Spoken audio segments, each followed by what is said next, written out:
Le 5 septembre, effectivement, tout le monde était enthousiaste à l'idée de voir de jeunes officiers venir mettre fin à un système avilissant, le système Alpha Condé.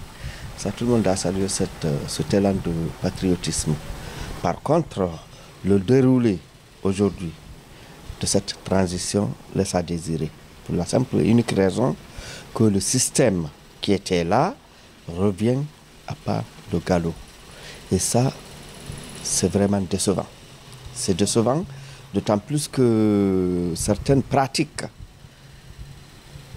pour lesquelles les pratiques qui ont motivé la prise de pouvoir par l'armée le 5 septembre sont en train de revenir. Bon. On ne va pas tout mettre au négatif. Actuellement, je vois qu'on sanctionne tel directeur, telle directrice, tel ceci pour avoir abusé des biens de l'État, pour avoir utilisé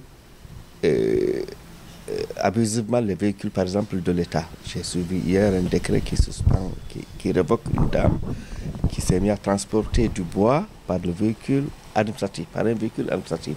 C'est déjà très positif.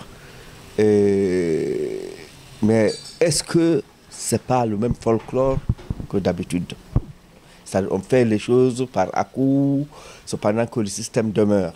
Ça, c'est une inquiétude. Et de l'autre côté, le colonel Doumbouya, qui a parlé d'inclusivité, dès au départ, n'a pas suivi l'inclusivité. Vouloir prétendre faire un dialogue, vouloir prétendre assurer une transition sans la classe politique représentative de la nation, c'est une aberration. C'est une utopie, c'est sans issue. On ne peut pas me dire aujourd'hui, sans l'UFR, sans l'UFDG, sans le RPG, on peut aller à un consensus. Le consensus, en ce moment, il est où? Avec qui? Pas avec des partis politiques cabines téléphoniques. Je suis désolé. Donc il va falloir trouver le chemin de la transition. Quels sont ces partis que vous appelez cabines téléphoniques? Tous ces petits partis qui sont là à aller de gauche à droite, parler de dialogue. Ils vont parler de dialogue en qualité de qui? Et avec qui? Ils représentent qui? Actuellement, prenons le paysage politique guinéen. On connaît les partis qui représentent la population guinéenne. Vous avez l'UFDG, vous avez le RPG, vous avez l'UFR. Et les autres, qu'est-ce que ça fait? C'est des figurants. Maintenant que ceux-là viennent parler au nom de la population guinéenne, c'est une utopie. C'est une illusion. Ne jouons pas avec ça. Allons à l'essentiel. Le temps ne va pas nous attendre. Allons à l'essentiel pour que les choses soient claires et nettes et que le peuple de Guinée soit consulté en temps important pour son destin. Docteur, est-ce qu'on peut dire qu'à l'IFDG notamment, vous avez dansé très tôt? Non, ce n'est pas qu'on a dansé très tôt. On a très bien fait de soutenir, la rupture, puisque c'était une rupture, même si ce n'est plus la rupture tant souhaitée.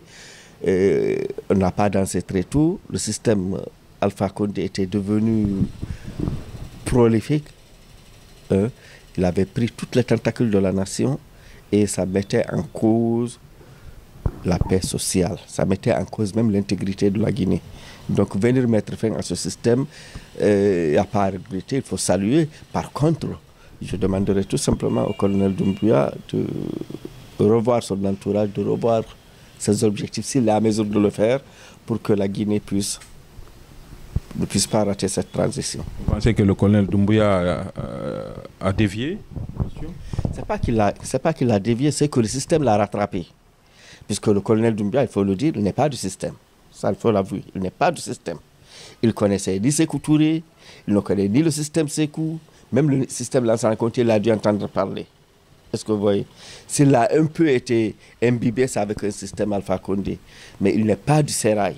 Est-ce que même dans l'armée, il n'est pas du sérail. Donc, des petits malins à côté sont venus le remettre dans le système.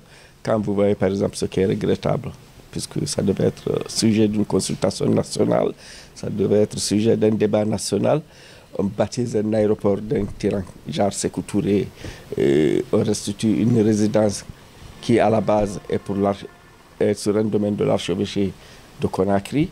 Tout ça là, ça devait permettre, puisque les historiens sont là, les archives sont là, on devait mettre ça en débat pour que le consensus soit là. Il faut que les Guinéens apprennent à vivre ensemble. Donc aujourd'hui, vous avez perdu espoir avec le colonel. Vous pensez que c'est une déroute, la transition? Ce n'est pas une déroute, ce n'est pas qu'on désespère. Moi, je l'encourage à se remettre en cause. Je l'encourage à revoir son discours du 5 septembre. Ceux qui l'ont lu le 5 septembre, il n'a qu'à revoir la copie. Il est à côté. Il est en train de passer à côté de l'essentiel de sa mission.